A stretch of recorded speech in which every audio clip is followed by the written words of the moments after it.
اعوذ باللہ من الشیطان الرجیم بسم اللہ الرحمن الرحیم الذی احسن کل شیء خلقہ وبدا خلق الانسان من طین، جس نے ہر چیز نہایت خوبی کے ساتھ بنائی اور انسان کی ابتدائی تخلیق مٹی سے کی۔ یہ سورہ الف لام میم سجدہ کی 7ویں آیت ہے۔ اس میں اللہ تعالیٰ نے اپنی تخلیقات کا تذکرہ فرمایا ہے۔ سب سے پہلے ہر قسم کی تخلیق، یعنی کائنات میں اللہ تعالیٰ نے بے حد و حساب چیزوں کو پیدا کیا ہے جس کا کوئی شمار نہیں کر سکتے۔ لاکھوں کروڑوں مخلوقات ہیں اللہ تعالیٰ کی، لیکن اللہ تعالیٰ اس میں یہ بتا رہے ہیں کہ ہر چیز نہایت خوبی کے ساتھ بنائے ہیں۔ تو اس کا کیا مطلب ہے کہ کوئی چیز بھی کائنات میں بے ڈھنگی اور بے تکی نہیں ہے، یعنی ہر چیز اپنے ایک الگ حسن رکھتی ہے، اپنی انفرادیت رکھتی ہے، اور ہر شے کو اللہ تعالیٰ نے ایک الگ انداز میں پیدا فرمایا ہے، اور جو چیز جس کام کے لیے بنائی گئی ہے وہ موزون ترین اس کی شکل دی گئی ہے اس کو، اور مناسب ترین اس کو صفات عطا کیے گئے ہیں، اور متناسب اور اعتدال کے ساتھ بنایا گیا ہے ہر چیز کو۔ بظاہر بعض وقت ایسا دکھتا ہے کہ دنیا میں انسانوں کو بہت سی دوسری مخلوقات تکلیف پہنچاتی ہے، اور بڑی خبی اور انہیں تکلیف دہ قسم کے درندے اور حشرات الارض اور اس قسم کی بہت سی اللہ تعالیٰ کی مخلوقات ہیں، وہ اس سے اذیتیں پہنچتی ہیں انسان کو۔ تو انسان بسا اوقات سوچنے پر مجبور ہوتا ہے کہ یہ کیسی مخلوق ہے، اللہ تعالیٰ نے اس کو کیوں پیدا کیا ہوگا۔ چونٹیاں ہیں، کیڑے مکوڑے ہیں، اور درندے ہے، شیر ہے، کتا بلی ہے، اور دوسرے دیگر جانور ہیں، سانپ اور بچھو ہے، زہریلے جانور ہے، یہ بہت یعنی عام طور پر تکلیفیں پہنچاتے ہیں انسان کو۔ تو اللہ تعالیٰ نے یہ بات بتا دی ہے کہ اس کی مصلحت ہے دنیا میں، یعنی اگر مجموعے عالم کے اعتبار سے، اگر ان کی مصلحتوں کے اعتبار سے اگر دیکھا جائے تو کوئی نہ کوئی کام کے لیے اللہ تعالیٰ نے اس کو پیدا کیا ہے۔ انسان کو بسا وقت ایسا نظر آتا ہے، ایسا ہی جو ہے اللہ تعالیٰ نے جو لاکھوں کروڑوں جو مخلوقات پیدا کی ہیں، ان کی غذاؤں کا انتظام بھی ایک مخلوق کا دوسرے مخلوق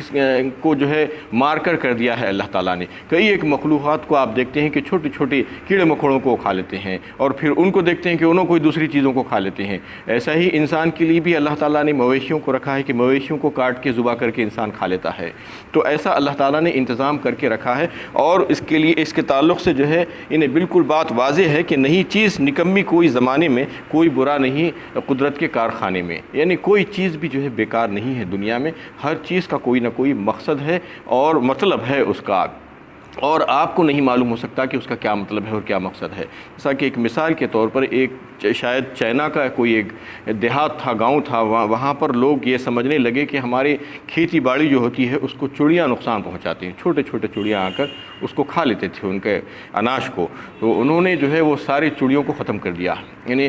پوروں کو مار کر ختم کر دیا۔ تو دوسرے سال سے جب یہ دیکھنے لگے کہ ان کے اناج میں اور مزید کمی ہو گئی ہے، جبکہ وہ یہ سمجھ رہے تھے کہ چڑیاں اس کو اناج کو کھاتے ہیں، لیکن وہ کچھ کیڑے مکوڑے ایسے تھے جو میں نے اس کو جو ہے دوائیں ڈالنے کے باوجود بھی وہ مرتے نہیں تھے۔ تو ان کو وہ چڑیاں آ کر کھاتی تھی، اناج تو کم کھاتی تھی لیکن وہ کیڑے مکوڑوں کو صاف کر دیتی تھی۔ جب وہ چڑیوں کو مار دیا گیا تو ان کا میدان صاف ہو گیا، اور وہ جو ہے پورے کا پورا ان کا کھیت صاف کر دینے لگی، اور پھر وہ چڑیوں کو ڈیولپ کرنے کے لیے ان کو کئی سال لگ گئے، یعنی بتایا جاتا ہے کہ تقریباً 20-25 سال تک ان کو اس کے لیے اس کی محنت کرنی پڑی۔ تو قدرت کے معاملات میں جو دخل اندازی کرتا ہے تو اللہ تعالیٰ اس کو یہ بتا رہے ہیں کہ اللہ تعالیٰ کی ہزاروں حکمتیں اور مصلحتیں ہوتی ہیں کسی چیز کے بارے میں، اور ایسی ہزاروں لاکھوں کروڑوں مخلوقات ہیں اللہ تعالیٰ کی، ہر ایک کا کوئی نہ کوئی کام ہے۔ اس لیے ہمیں جو ہے اس میں دخل دینے کی ضرورت نہیں ہے، یہ سوچنے کی ضرورت نہیں کہ یہ کیا بیکار اور غلیظ مخلوق ہے اور یہ خبی ہے۔ ہو سکتا ہے کہ وہ ہماری نظروں میں خبی ہو اور خراب ہو، لیکن اللہ تعالیٰ اس کو کچھ نہ کچھ کام کے تحت ہی بنائے ہیں۔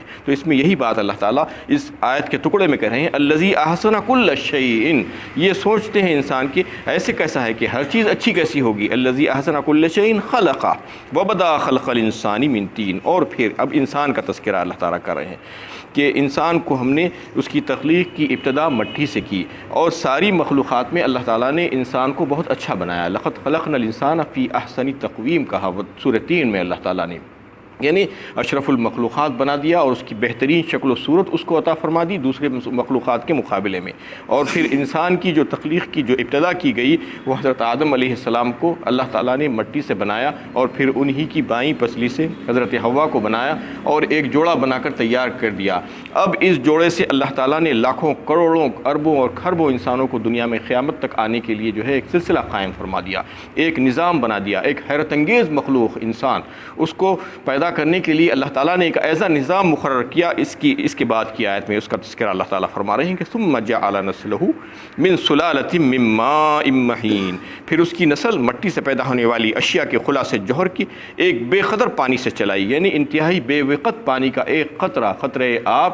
جو ایک مرد اور عورت کو اللہ تعالیٰ نے ایک ایسا جو ہے زاویے میں باندھ دیا کہ اس کو نکاح کے ذریعے سے یہ کہہ دیا گیا کہ تم دونوں ایک دوسرے کے ساتھ مل جاؤ، اور پھر مرد اپنا ایک پانی کا قطرہ عورت کے رحم میں ٹپکاتا ہے تو اس کے ذریعے سے اللہ تعالیٰ یہ فرما دیے ہیں اور یہ نظام بنا دیے ہیں کہ اس میں سے جو ہے ایک جیتا جاگتا چلتا پھرتا سوچتا سمجھتا انسان، ایک انسانی پیکر کو تراش کر باہر لاتے رہیں گے۔ یہ اللہ تعالیٰ کی شان ہے کہ ایک پانی کے قطرے سے اللہ تعالیٰ ایک انسان کو باہر بنا کر نکالتے ہیں، اور یہ نظام اللہ تعالیٰ نے قیامت تک کے لیے قائم فرما دیا ہے کہ اس میں سے جو ہے اس میں جو طاقت اور قوت عطا فرما دی گئی ہے ایک پانی کے قطرے میں، یہ اللہ تعالیٰ ہی کی طرف سے ہے، کوئی اور اس کو جو ہے نہیں کر سکتا تھا۔ اللہ تعالیٰ یہ بتانا چاہ رہے ہیں کہ دیکھو ہم نے تم کو کیسا بنایا اور تمہاری نسل کو ہم نے کیسا چلا دیا۔ ثم جعل نسلہ من سلالۃ من ماء مہین ثم سواہ ونفخ فیہ من روحہ وجعل لکم السمع والابصار والافئدہ قلیلا ما تشکرون، پھر اس کے اعضاء درست کیے اور ہم نے اس میں اس کی روح پھونکی اور حکم نافذ کیا، اور تمہارے لیے کان اور آنکھیں اور دل بنائے، سماعت اور بصارت اور دل کی قوتیں عطا کی اور اپنے حدود امکانی کا بااختیار بنایا، مگر تم بہت ہی کم شکر کرتے ہو۔ پھر اس میں اللہ تعالیٰ انسان کی پیدائش کے مختلف مرحلے اور ادوار کا تذکرہ فرما رہے ہیں۔ اس کا تذکرہ سورہ نے بہت سی احادیث میں بھی آپ کو ملے گا کہ کس طریقے سے اللہ تعالیٰ بچے کو نشو و نما کرتے ہیں ماں کے رحموں میں، اور پھر آج میڈیکل سائنسز جو ترقی کی ہے وہ بالکل اس کی تصدیق کرتی ہے ہماری قرآنی آیتوں کی اور احادیث کی، کہ اللہ تعالیٰ جو بچے کی پرورش کرتے ہیں شروع کے 4 مہینے 120 دن میں سارے اعضاء کو بنا دیتے ہیں، اس کی تشکیل کر دیتے ہیں اللہ تعالیٰ، اور پھر 4 مہینے مکمل ہونے کے بعد 120 دن کے مکمل ہونے کے بعد اس میں روح پھونکی جاتی ہے اللہ کے حکم سے، ایک فرشتہ آتا ہے اور پھر اس کی تقدیر لکھی جاتی ہے، اس کو میں روح پھونکی جاتی ہے، اور پھر یعنی اگلے 2 مہینے ہوتے ہیں جو اگلے 2 مہینوں میں اس کے مزید اعضاء و جوارح کو نقصک کے ذریعے درست کیا جاتا ہے اور مکمل کر دیا جاتا ہے۔ 6 مہینے ہونے کے بعد ایک بچہ انہیں تیار ہو جاتا ہے، دنیا میں آنے کے قابل ہو جاتا ہے، لیکن اللہ تعالیٰ اس کو مزید 3 مہینے ماں کے رحم میں رکھتے ہیں، یہ اس وجہ سے کہ وہاں پر رکھ کر اس کے مزید اعضاء کو تقویت پہنچائی جاتی ہے، کیونکہ اگر 6 مہینے میں باہر آ جائے گا تو وہ جو ہے انتہائی کمزور ہوتا ہے، زندہ رہتا ہے، بسا اوقات ایسا ہوتا ہے کہ اس کو بہت احتیاط کرنی پڑتی ہے، اس لیے اللہ تعالیٰ اس کو 6 مہینے کے بعد بھی 3 مہینے اس کے اعضاء کو درست کر کے اس کو مضبوطی دے دیتے ہیں، اس کو قوت اور طاقت بخشتے رہتے ہیں۔ تو یہ 6 مہینے کہاں سے آئے؟ سورہ لقمان اور سورہ احقاف کی آیتوں کو اگر آپ جو ہے پڑھیں گے، اس میں غور و فکر کریں گے تو یہ پتہ چلے گا کہ حمل کی جو ہے جو کم سے کم مدت ہے وہ 6 مہینے ہے۔ 6 مہینے میں بھی حمل مکمل ہو سکتا ہے، کہیں پر اگر ایسا ہو جائے تو کسی کو کوئی غلط فہمی یا شک و شبہ کرنے کی کوئی ضرورت نہیں ہے۔ 6 مہینے میں بھی بچہ پیدا ہو کر دنیا میں آ سکتا ہے اور زندہ رہ سکتا ہے، لیکن اللہ تعالیٰ نے اس کے لیے ایسا نظام بنایا ہے کہ 6 مہینے میں بہت کم ہوتا ہے، 7 مہینے میں یا 9 مہینے میں اس کو باہر لاتے ہیں اللہ تعالیٰ، اور پھر جب تک کہ اس کو جو ہے مکمل طور پر اس کے اعضاء کو تقویت پہنچاتے رہتے ہیں۔ تو یہ نظام اللہ تعالیٰ نے جو ہے بنا دیا ہے ہر انسان کے لیے۔ تو اس طریقے سے پھر اس کے بعد اللہ تعالیٰ فرماتے ہیں جب روح پھونک دی تو اس کے بعد پھر روح سے خطاب کرتے ہیں، وَجَعَلَ لَكُمُ السَّمْعَ وَالْأَبْصَارَ وَالْأَفْئِدَةَ، تمہارے لیے ہم نے کان اور آنکھیں اور دل بنائے، یعنی اللہ تعالیٰ فرماتے ہیں کہ دیکھو ہم نے تم کو بہترین قسم کے آلات عطا فرمائے، سننے کے آلات اور دیکھنے کے آلات، کان اور آنکھیں، اسی کے ذریعے سے انسان علم حاصل کرتا ہے۔ علم حاصل کرنے کا جو ذریعہ ہے انسان کے پاس وہ سب سے بڑا ذریعہ کان اور آنکھیں ہی ہیں، تو اس سے علم حاصل کرتا ہے۔ پھر اس کے بعد والافئدہ کہا، افئدہ اصل میں تو دل کو کہتے ہیں، لیکن یہاں پر اس سے مراد جو ہے دماغ ہے، مائنڈ جو ہے جسے کہتے ہیں، وہ انسان کا پروسیسر ہے اصل میں۔ وہاں پر جو چیزیں بھی جو ہے اندر جاتی ہیں، علم جو جاتا ہے وہ وہاں پر جا کر پروسیس ہوتا ہے، اس میں غور و فکر کرتا ہے انسان اگر، تو پھر اس کو جو ہے اس کا صحیح راستہ اس کو معلوم ہو جاتا ہے۔ تو اللہ تعالیٰ یہ فرما رہے ہیں کہ ہم نے تم کو بحیثیت انسان جو تمام طاقتیں عطا فرمائیے خاص طور پر جو ہے سننے اور دیکھنے کی اور دل و دماغ اور سمجھنے کی جو صلاحیتیں تم کو عطا کی ہیں، اگر تم اس کا صحیح استعمال نہیں کرو گے اور تم بالکل جو ہے بہرے اور اندھے بنے رہو گے اور دنیا میں ایسی ہی زندگی گزارو گے تو گویا کہ تم نے جو ہے انسان ہونے کا حق ادا نہیں کیا۔ ہم نے تم کو اشرف المخلوقات بنا کر تم کو عقل اور سمجھ دی تھی، تم کو جو ہے سننے اور دیکھنے کی صلاحیتیں بخشی تھی، اگر تم نے اس کا صحیح استعمال نہیں کیا تو تم جانوروں جیسے ہو جاؤ گے، انہیں جانوروں سے بدتر۔ لہم قلوب لا یفقہون بہا ولہم اعین لا یبصرون بہا ولہم آذان لا یسمعون بہا اولئک کالانعام بل ہم اضل، کہا سورہ اعراف پارہ 9 میں اللہ تعالیٰ نے اس کا تذکرہ کیا ہے۔ ان کے پاس تو جو ہے دل بھی ہیں، آنکھیں بھی ہیں اور آنکھ بھی ہیں، سب چیزیں ہیں، لیکن اس کا صحیح استعمال وہ نہیں کرتے۔ اس کا مطلب یہ ہے کہ وہ جانوروں جیسے ہو گئے ہیں، جانوروں سے بھی بدتر ہو گئے ہیں۔ تو یہ بتانا اللہ تعالیٰ چاہ رہے ہیں اس میں کہ اگر تم اپنی خواہشات کے بندے اور غلام بن کر اپنے نفس اور اپنے جسمانی تقاضوں ہی کو پورے کرتے رہو گے اور ان کی لذتوں کا ہی لحاظ کرتے رہو گے تو گویا کہ تم یہ کہہ رہے ہو اللہ تعالیٰ سے کہ ہم کو آپ نے جو انسان بنا کر جو نعمتوں سے نوازا تھا، جو صلاحیتیں ہم کو جو عطا کی تھی، وہ ہم اس کے مستحق نہیں تھے، ہم اس کے قابل نہیں تھے، ہم کو جانور بنا دیا جانا چاہیے تھا، کیونکہ ہم جو کام جو دنیا میں کر رہے ہیں عام طور پر وہ جانوروں والے کام ہی کر رہے ہیں۔ ہم کو کوئی کتا، بلی یا شیر یا چپکلی یا جو ہے سانپ یا بچھو بنا دینا چاہیے تھا، کیونکہ ہم اسی قسم کے کام کر رہے ہیں۔ اشرف المخلوقات بنانے کے بعد اللہ تعالیٰ نے جو صلاحیتیں، جو خصوصیتیں انسان کو جو بخشی تھی، اگر وہ اس کا صحیح استعمال نہیں کرتا ہے تو اس کا مطلب یہ ہوتا ہے کہ وہ انسان رہنے کے قابل نہیں ہے، بلکہ وہ جانور ہی ہونا چاہیے تھا، لیکن اس نے اس کو انسان بنایا ہے اللہ تعالیٰ نے اپنے فضل و کرم سے، تو پھر اس کا صحیح استعمال، وہ ساری نعمتوں کا صحیح استعمال اس کو کرنا چاہیے۔ اس میں اللہ تعالیٰ آیت کے آخری ٹکڑے میں فرماتے ہیں کہ قلیلا ما تشکرون، اس میں بہت کم ہیں تم میں کہ شکر ادا کرنے والے ہیں، یعنی تم بہت کم شکر ادا کرتے ہو، یا تم میں سے بہت کم لوگ ایسے ہیں جو شکر ادا کرنے والے ہیں۔ وَقَالُوا أَإِذَا ضَلَلْنَا فِي الْأَرْضِ أَإِنَّا لَفِي خَلْقٍ جَدِيدٍ بَلْ هُمْ بِلِقَاءِ رَبِّهِمْ كَافِرُونَ، اور اس طرح ہماری قدرت کاملہ کو دیکھتے ہوئے بھی کہتے ہیں کہ مرنے کے بعد جب ہم مٹی میں مل کر مٹی ہو جائیں گے تو کیا پھر ہم اثر نو پیدا کیے جائیں گے؟ بلکہ واقعہ یہ ہے کہ وہ محاسبہ اعمال کے لیے اپنے پروردگار کے سامنے حاضر کیے جانے ہی کے قائل نہیں ہیں۔ اس میں وہی شک و شبہ جو انسان شروع سے کرتا آیا ہے، یعنی انسان یہ سمجھتا ہے کہ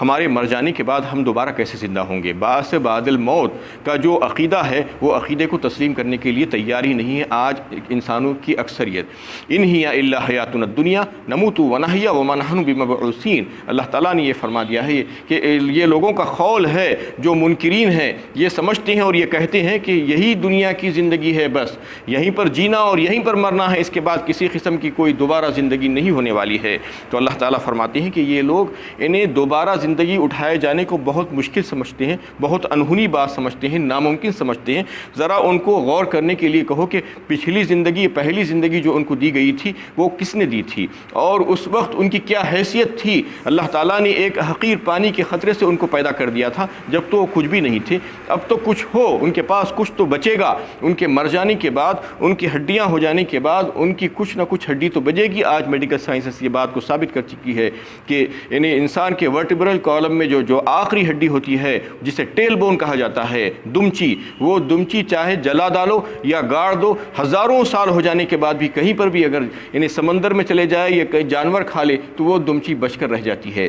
وہ ٹیل بون ختم نہیں ہوتی، اللہ تعالیٰ وہیں سے اس کو اٹھائیں گے۔ تو اللہ تعالیٰ فرما رہے ہیں کہ دیکھو پچھلی زندگی کو جو ہے ہم نے تم کو عطا فرمائی تھی، تم کو انسان بنایا تھا جب تم کچھ بھی نہیں تھے، اب تو تم کچھ ہو، تو اس پر تمہیں کوئی کیوں شک و شبہ ہوتا ہے؟ یہ بات سمجھانے کے لیے بار بار مختلف صورتوں میں مختلف انداز میں اللہ تعالیٰ نے بات کی ہے۔ یہ انسان کس لیے کرتا ہے؟ اللہ تعالیٰ خود اس آیت میں فرما رہے ہیں بل ہم بلقاء ربہم کافرون، واقعہ یہ ہے کہ وہ اپنے پروردگار کے سامنے حاضر کیے جانے کا قائل ہی نہیں ہے، یعنی وہ یہ سمجھ رہا ہے کہ مجھ کو ایسے ہی زمانے کے تھپڑوں نے پیدا کر دیا ہے اور میں ایسا ہی دنیا میں آ گیا ہوں اور میں جو چاہے کروں، اور یہ سمجھنے لگا ہے کہ مجھے بیکار پیدا کر دیا گیا ہے اور میرا کوئی پوچھنے والا نہیں ہے، مجھ سے کسی قسم کا کوئی سوال و جواب نہیں ہوگا اور میں جیسے چاہے پھروں اور جیسے چاہے کام کروں، گناہ پہ گناہ کیے جاؤں، میرا کچھ بھی مواخذہ نہیں ہوگا، مجھ سے کوئی پوچھ گچھ نہیں ہوگی، یہ اس کا خیال ہے۔ اَيَحْسَبُ الْإِنسَانُ أَن يُتْرَكَ سُدًى، کہا ایک مقام پر اللہ تعالیٰ نے سورہ قیامہ میں، یعنی انسان کیا یہ سمجھتا ہے کہ اس کو ایسا ہی چھوڑ دیا جائے گا، نہیں،